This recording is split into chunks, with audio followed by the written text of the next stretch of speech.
Okay, so I was going to show you Matthew 22, and Matthew 22 shows Jesus dealing with political factions. So in Israel, the religious and the political were the same. And that's what's happening here, in many ways. We've got two main political factions. One's called the Sadducees, one's called the Pharisees. And these guys, may I say, are heroes. Because Israel was governed by the Greeks, from Alexander the Great and then his generals down, and they never lost a battle. And this ragtag, broken army of this small outpost of a broken ex-kingdom Israel rose up and defeated Alexander the Great's armies, now under his generals. No one else did it in history. Only these guys did.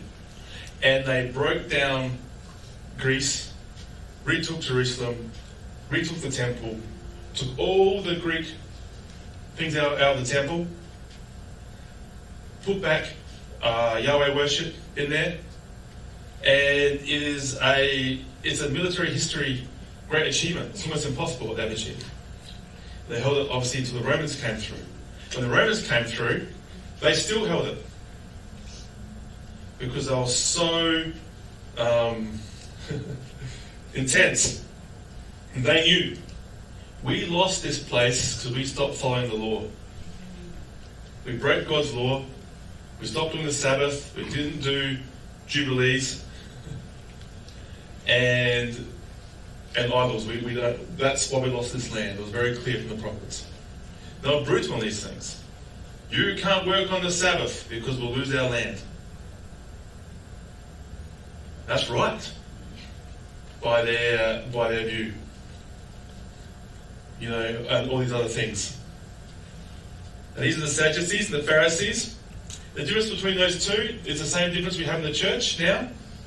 Okay, the Sadducees did not believe in angels or the afterlife or miracles. It's all very literal, with no magic, no miracles, nothing supernatural. Okay, it's easy to remember that they believe in the supernatural, which is sad, you see. The Sadducees. It's very sad. Okay, that's my only pastor joke. You get one a sermon. Okay, and the Pharisees believed in the Word, they believed in miracles, they believed in the afterlife, they believed in angelic visitations, they believed in all the supernatural of the Bible. Okay, they believed the Bible and they lived it out the best they could, which is the Pharisee. And just to apply that, you think. If you go to a church, do you say, do you believe in the Bible? Yes. Do you believe in miracles? Yes. Do you believe in angels? Yes. Do you believe in the afterlife? Yes. Well, then you qualify for a Pharisee. There's something else going on here. And this is a little click over that we all have to get into this sonship. Yep. Okay. So the Pharisees and Sadducees, they've got this new great guy in town. It's like if Brady or Mahomes, whose name Mahomes, came to your town and everyone wanted him to say whose team you're going to play on. This guy's the best. Or to work out whose side is he on. As soon as they work out whose side he's on, they have to celebrate him or crush him. That's pretty much what you see here. Someone raises to importance here in any field. They're like, well, who does he support politically? I'm trying to work out, do I crush him or celebrate him? I wore a MAGA hat, let's crush him. Or let's, whatever, they have to work out whose side they're on before they celebrate or crush. Okay. I'll read from verse 15 through to the end. And you'll see the Pharisees come to Jesus, and he deals with them pretty quickly. And then the Sadducees are like, whoa, perhaps he's on our side. So they go and ask him some questions to see who he's for. It goes back and forth. And we'll see how Jesus summarizes at the end. Then the Pharisees went out and laid plans. This is Matthew 22, verse 15, I think. Is that right? Yep.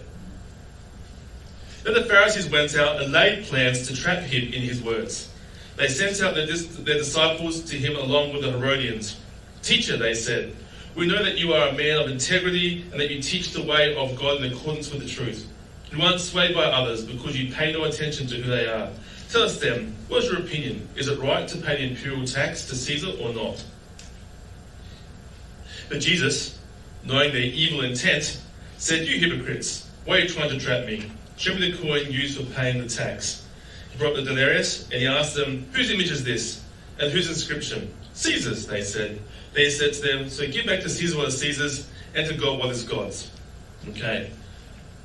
Making a good distinction here, heaven and earth. Okay, we're from heaven. When they heard this, they were amazed. So they let him away. Alright. That's saying they're the Sadducees. Okay, so the Pharisees had their run.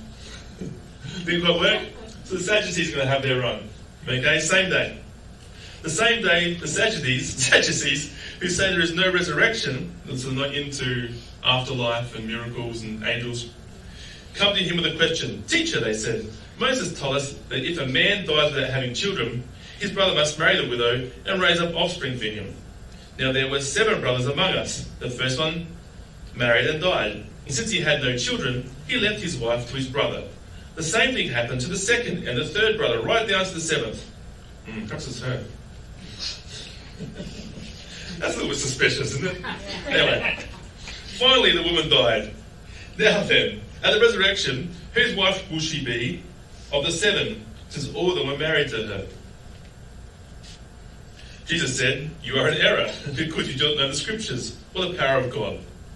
At the resurrection, people will neither marry nor be given in marriage. They'll be like the angels in heaven. But about the resurrection of the dead, have you not read what God said to you? I am the God of Abraham, a God of Isaac, and the God of Jacob. He is not God of the dead, but of the living." When the crowds heard this, they were astonished at his teaching. Once again, our political factions come. They've given him a conundrum that's quite difficult from the earthly point of view. But from heaven's point of view, not difficult at all. Okay? Let him answer your question, because here's a higher truth. Just comes in. Hearing that Jesus had silenced the Sadducees, the Pharisees got together. Alright, might have a go. Next having a go. And now the Pharisees are gearing up for another shot. Okay? One of them, an expert in the law, tested him with this question. "Teacher, which is the greatest commandment in the law?" Jesus replied, "Love the Lord your God with all your heart, with all your soul, and all your mind. This is the first and greatest commandment. And the second is like it, love your neighbor as yourself. All the law and the prophets hang on these 2 commandments." Okay. Problem solved.